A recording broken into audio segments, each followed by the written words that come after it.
নমস্কার বন্ধুরা, আমি বাঙালি কৃষক চ্যানেলে আপনাদের সবাইকে আরও একবার স্বাগত। তো যারা আমার চ্যানেলটি এখনও সাবস্ক্রাইব করেননি তো অবশ্যই তারা সাবস্ক্রাইব ও লাইক করে আমি বাঙালি কৃষক চ্যানেলে সবাই পাশে থাকুন। আজকে আমি আপনাদেরকে আমার কলা বাগান চাষ করা দেখাচ্ছি ও কীভাবে আমি পরিচর্যা করি, কী পরিচর্যা করি আপনাদেরকে আমি সেটা বলছি। তো সর্বপ্রথম আমি আপনাদেরকে আমার কলা বাগানটা একটু ঘুরে দেখাচ্ছি। তো আপনারা দেখতেই পাচ্ছেন যা আমার এই কলা বাগানটি কত সুন্দর হয়ে উঠেছে। বয়স কিন্তু মাত্র 3 মাস। 3 মাসের মধ্যেই আমি ঝড়ঝাপটার মধ্যে দিয়ে গাছগুলোকে সুন্দরভাবে তৈরি করতে পেরেছি। এবার বলি, কলা চাষ করতে গেলে আমাদেরকে সবসময় যে জিনিসটার ওপরে নজর রাখতে হয় সেটি হলো পোকার দিকটা ও ফাঙ্গাস প্রবলেম। দেখুন আমার এই গাছের ওপরে পাতাগুলো কত সুন্দর কিন্তু সবুজ হয়ে আছে, কোনো রকম ফাঙ্গাস কিন্তু এই গাছে নেই। তো কলা গাছে ফাঙ্গাস লাগলে কি হয়, কলা গাছে ওপরে দাগ দাগ মতো সৃষ্টি হয়ে যায়, লাল লাল হয়ে যায়। তো এরকম হলে কিন্তু কলা যে নতুন কলা পড়বে সেগুলোও কিন্তু দাগ হয়ে যাবে এবং গাছটা আস্তে আস্তে নষ্ট হয়ে যায়। তো এর জন্য আমরা কি ব্যবহার করি বা আমি কি দেই সেটা আপনাদেরকে আমি দেখাচ্ছি।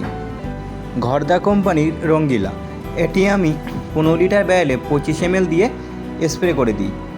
এটি খুব সুন্দর কাজ করে, যা এটি স্প্রে করলে গাছের পাতাগুলি খুবই সুন্দর থাকে। এছাড়াও আপনারা ঘরদা কোম্পানির পুলিশ এটাও ব্যবহার করতে পারেন। এটাতে ফিপ্রোনিল 40% ও ইমিডাক্লোরোপিড এই 40% WY/W এই দুটি ফর্মে আছে। এটা আপনারাও নিঃসন্দেহে ব্যবহার করতে পারেন। তাহলে দেখবেন যে আমার মতো এই এত সুন্দর কলা গাছটার পাতা কিন্তু সুন্দর থাকবে।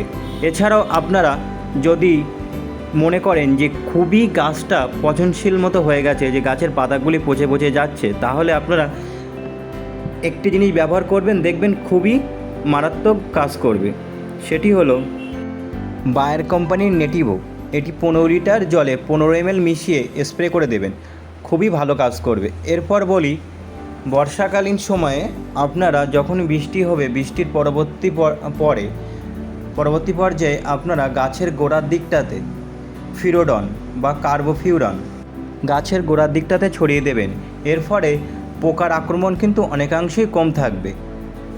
এরপর বলি, যদি গাছের মাথার দিকটাতে আপনাদের পোকা লাগে তাহলে কি স্প্রে করতে হবে।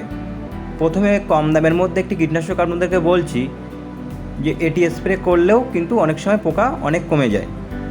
নাগার্জুনা কোম্পানির পপেক্স সুপার, এটি আপনারা 15 লিটার জলে 30 ml মিশিয়ে স্প্রে করবেন, দেখবেন পোকার আক্রমণ অনেকাংশই কম থাকবে। যদি অনেক সময় পোকার আক্রমণ খুবই বেড়ে যায় তখন আমরা কি স্প্রে করবেন।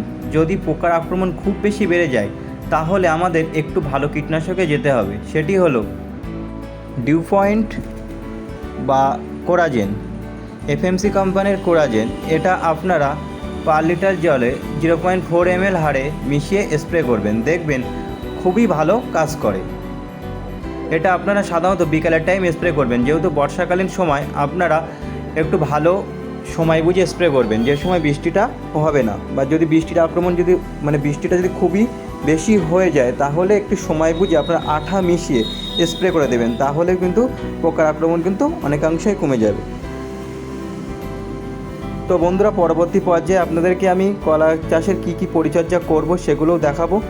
তো আপনারা যদি ভিডিওটি ভালো লেগে থাকে অবশ্যই একটি লাইক ও সাবস্ক্রাইব করবেন ও অন্য বন্ধুদের মধ্যে শেয়ার করবেন। আজকে এই পর্যন্ত, পরবর্তী ভিডিওতে আপনাদের আরও নতুন কিছু নিয়ে আমি দেখাবো। তো সবাই ভালো থাকবেন, সুস্থ থাকবেন ও আমি বাঙালি কৃষক চ্যানেলের সবাই পাশে থাকবেন।